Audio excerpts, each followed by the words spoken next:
There are those who will say that games like Syberia, The World Before shouldn't exist any longer, that point-and-click adventure-style games are archaic and passé. Those critiques typically come from those who are currently getting eviscerated in Elden Ring and shooting the holy hell out of online pals in whatever game as a service, FPS rules the roost at the moment. Now, don't get me wrong, I understand personal opinion, to each their own, and all that. But, to dismiss an entire genre of games that is critical to the evolution of video games as we know them today is short-sighted at the very least. And, while we are at it, get the hell off my pixelated lawn, you uncultured swine.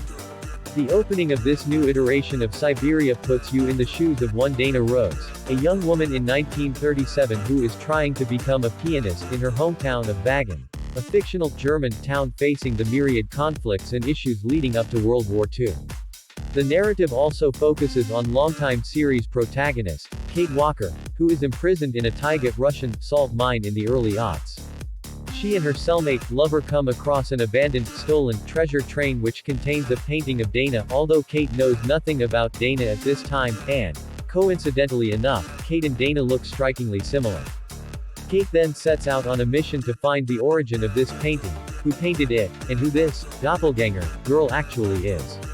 The overarching story itself is tightly wrought and engrossing from go, as it seems to be evoking current events, as well as historical events with the rise of a dubious, fascist power, the Brown Shadow, thinly veiled Nazis, in Europe.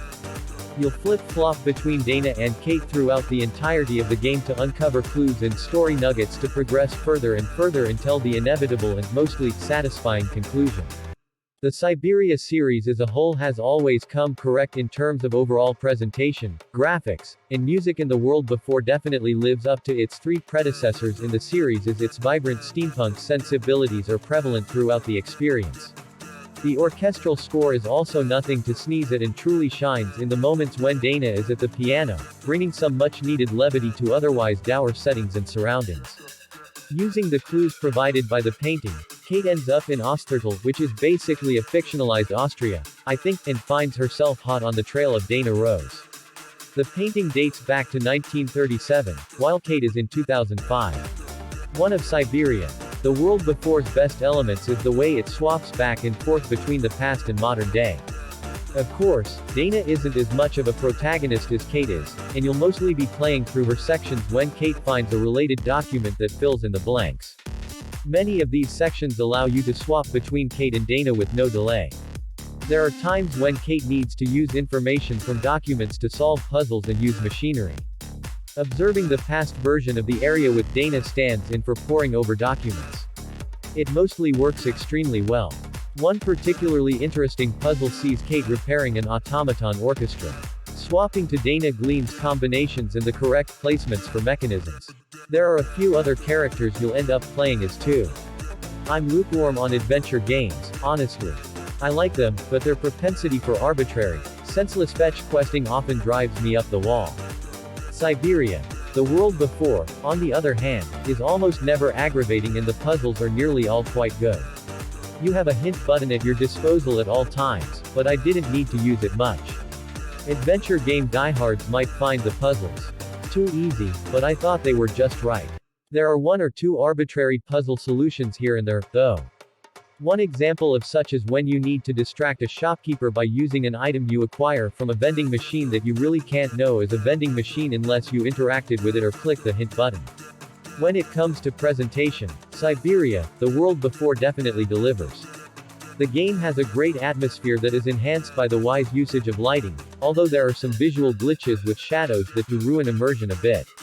Locations and characters are detailed enough, and animations are generally decent, but they are not complex as those seen in bigger AAA productions.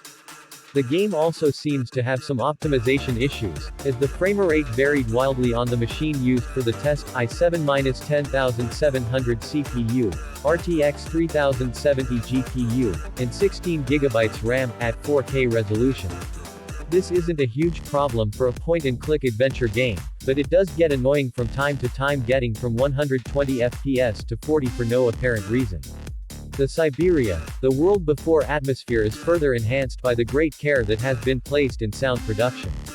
Voice acting is solid all around, with Sharon Mann returning to voice Kate Walker to give a better sense of continuity, and so is the soundtrack, which has been composed by Inan Zur, who worked on the Syberia 3 soundtrack as well as on the Fallout 4 and Dragon Age Origins soundtracks.